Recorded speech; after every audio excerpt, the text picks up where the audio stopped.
VKR TV VKR voice ఇదే నిజం. మళ్ళొక మంచి ముచ్చటెత్తుకొచ్చిన మోదీది.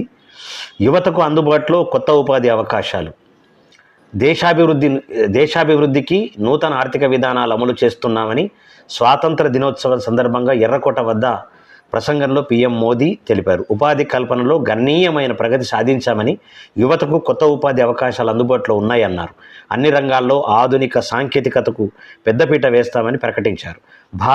భారత్ త్వరలోనే ప్రపంచంలోనే 3వ అతిపెద్ద ఆర్థిక వ్యవస్థగా ఆవిర్భవిస్తుందని ప్రధాని ఉద్ఘాటించారు. వాస్తవంగా అది చేస్తే మాత్రం యువత అన్ని రంగాలలో చాలా అద్భుతమైనటువంటి ప్రగతిని సాధిస్తారు. అదేవిధంగా ఎవరికి కూడా ఆర్థికమైనటువంటి సమస్య రాకుండా ఉండటానికి చాలా తోడ్పడుతుంది. వాళ్ళకి ఏదో ఒకటి ఉపాధి కల్పిస్తే ఫైనాన్షియల్గా వాళ్ళకు వచ్చిందంటే వాళ్ళు హ్యాపీగా ఉండటానికి ఆస్కారం ఉంటుంది. తల్లిదండ్రుల మీద డిపెండ్ కాకుండా ఉంటారు.